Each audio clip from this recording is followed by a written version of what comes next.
Selamat malam, program Rosi kembali hadir ke hadapan Anda.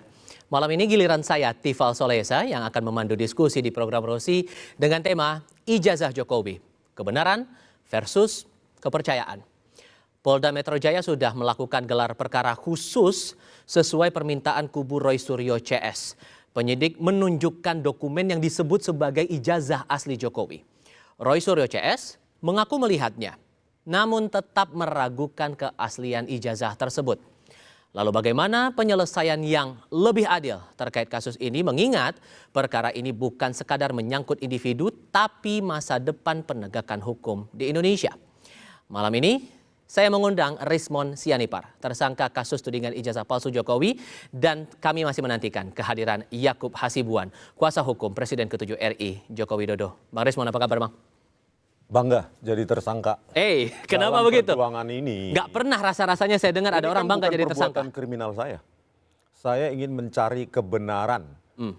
Lewat apa? Kajian ilmiah dong. Ya, kami bukukan dalam Jokowi's White Paper. Di situ semua ilmiah, dan kemarin memang kami berterima kasih kepada Polda Metro Jaya. Kami menghadiri dan kami diberikan waktu, tetapi apa yang terjadi di dalam sebenarnya kami yang lebih banyak menyajikan kajian ilmiah kami tanpa ada dihadiri oleh ahli dari Polri yang katanya 5 itu ahli digital forensik yang hari ini diterangkan oleh Direktur Reskrimum ya, Polda Metro Jaya, bahwa katanya ada 5 ahli digital forensik. Nah, pada saat itu sebenarnya harapan saya dan harapan kami RRT itu seharusnya dihadirkan sehingga ya Irwas dan lainnya itu bisa melihat kami saling berardu argumentasi, terutama tentang tuduhan pasal 32 dan 35 di mana kami dituduh untuk mengedit, memanipulasi secara tidak ilmiah. Nah, itulah kami sesalkan, kenapa tidak hadir. Sekalipun kemudian permohonan dari teman-teman untuk GPK ini, singkatan dari gelar perkara khusus ini, sudah dipenuhi polisi.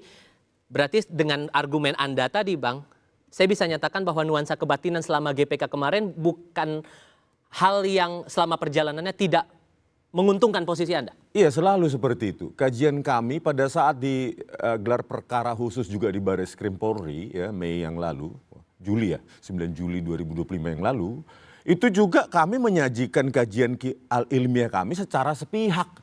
Lalu dilanjutkan sesi kedua, mereka rapat sendiri. Sepihak ini contohnya gimana? Ya kami saja menyajikan kajian ilmiah kami. Bahkan pada saat kemarin ya 15 Desember 2025 di Polda Metro Jaya, saya menyajikan dan mempraktekkan menjalankan program yang saya tulis sendiri, dan saya siap untuk menyediakan atau memberikan source code atau kode sumber program yang saya gunakan, saya tulis sendiri kepada Polda Metro Jaya. Dan ahli dari mereka itu nggak ada.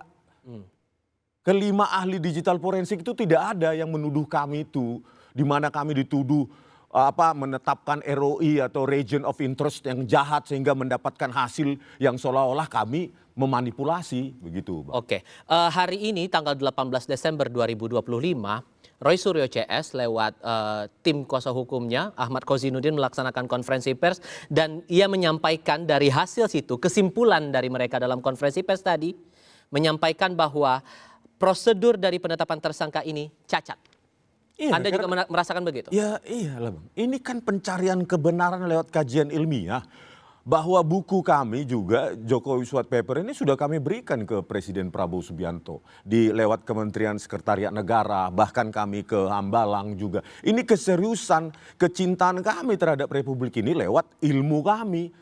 Nah, sekarang bantahan tersebut apa? Bantahan tersebut hanya disajikan di depan penyidik, ahli-ahli tersebut, tanpa berani bertatap muka, beradu argumentasi di depan Irwasda, Komnas HAM atau siapapun yang hadir di sana pada saat gelar perkara khusus. Ya akhirnya apa?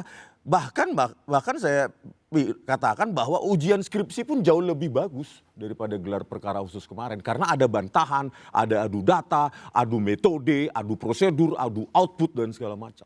Poin yang jadi bintang dari kasus ini kan ijazahnya Jokowi. Ya. Dan berkali-kali disampaikan, terutama Roy Suryo setelah GPK kemarin itu masih meyakini 99,99% ijazah Jokowi palsu.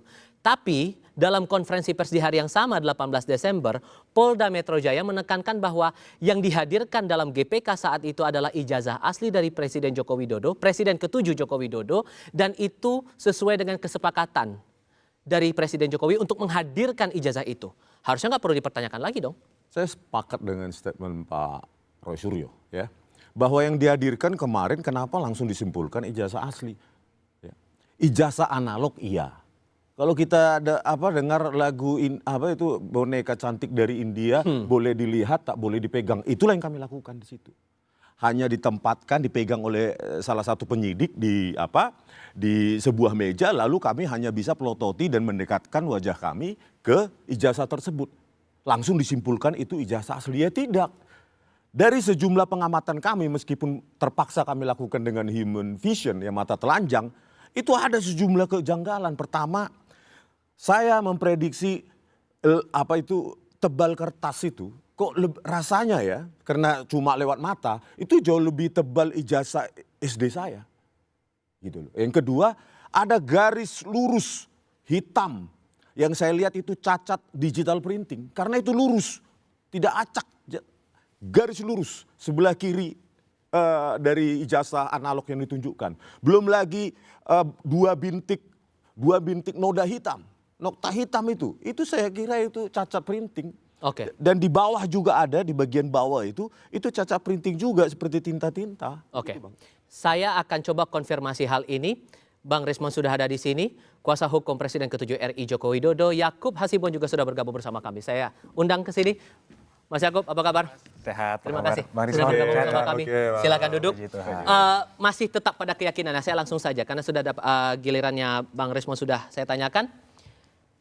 Mereka masih yakin, dari pihak tersangka masih yakin 99,99% ijazah Pak Jokowi yang dihadirkan di GPK itu palsu.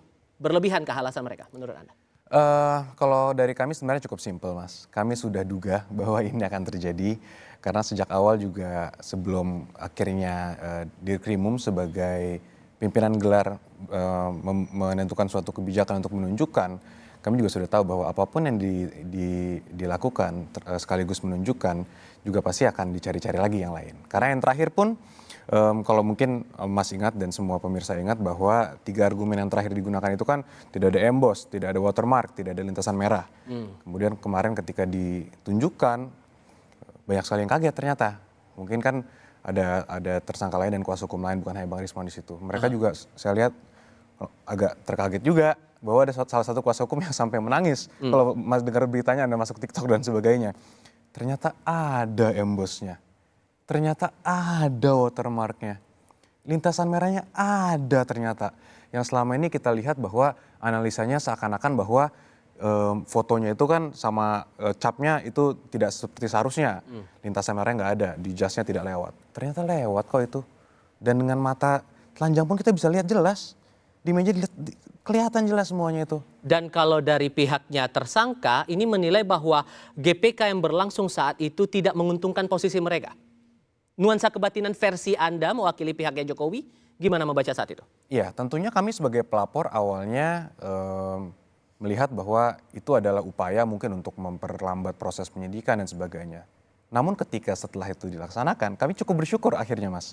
Karena kami melihat bahwa proses penyidikan yang sudah berlangsung sudah sangat luar biasa. Ratusan bukti, ada puluhan ahli dan saksi dan sebagainya. Termasuk juga awalnya jujur kami keberatan ketika itu ditunjukkan.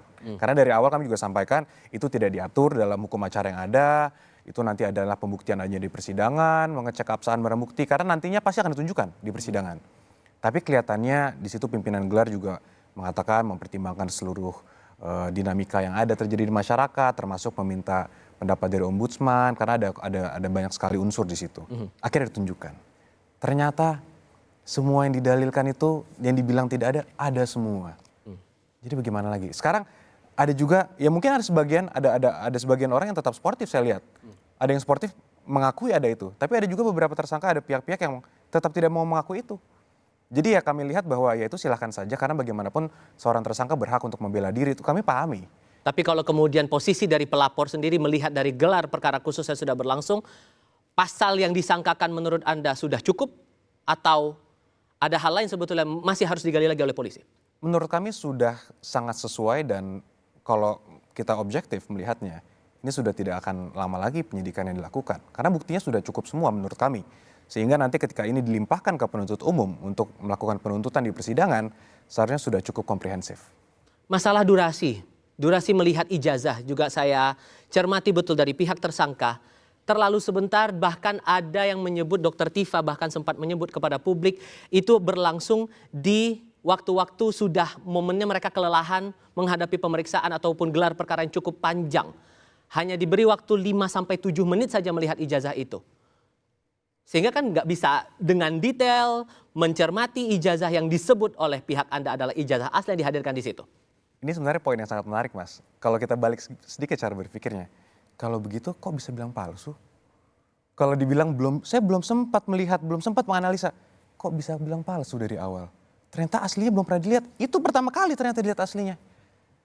Jadi kalau kita balik cara pikirnya justru akan seperti itu, menunjukkan bahwa selama ini berarti yang kalian bilang palsu itu apa dong? Kalau Anda masih bisa mengatakan bahwa kurang waktu saya untuk memeriksa. Bang Rismon, idealnya butuh waktu berapa lama sesungguhnya kalau dikasih kesempatan lihat ijazah itu? Ya BI saja mengatakan 3D. Dipegang, diraba, diterawang.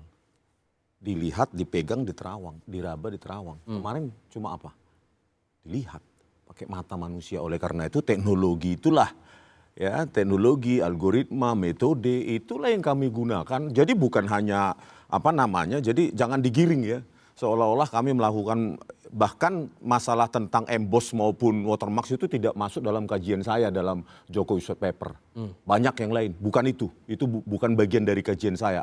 Kajian saya itu uji overlay, uji glip atau bentuk font ya dalam lembar pengesahan skripsi Joko Widodo yang merupakan saya buktikan bahwa di situ adalah produk dari digital printing yang tidak ada tahun 1985. Belum lagi uji lintasan stempel dan lainnya banyak dan tidak termasuk watermark dan emboss. Itu setelah itu gitu.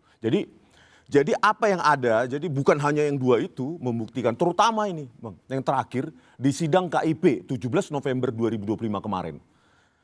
Salah satu termohon yaitu Polda Metro Jaya mengatakan bukti yang kami sita adalah transkrip nilai sarjana muda untuk keperluan yudisium sarjana muda. Itu keluar sendiri. Nah sekarang kalau benar apa yang disita adalah itu, dokumen itu. Kenapa bisa ada itu ijazah sarjana penuh? Poinnya Anda berharap saat itu Anda bisa memegang langsung ijazah Jokowi yang dihadirkan dalam GPK? Standar dasar saja, itu belum kajian ilmiah 3D kan. Dilihat, diraba, diterawang. Kemarin ya cuma dilihat begini saja. Siapa yang bisa menentukan itu asli atau tidak? Cuma dilihat, cuma kan kami menentukan gejala. Oh benar berarti yang seperti ditampilkan Dian Sandi Utama di medsosnya, oh ada garis lurus.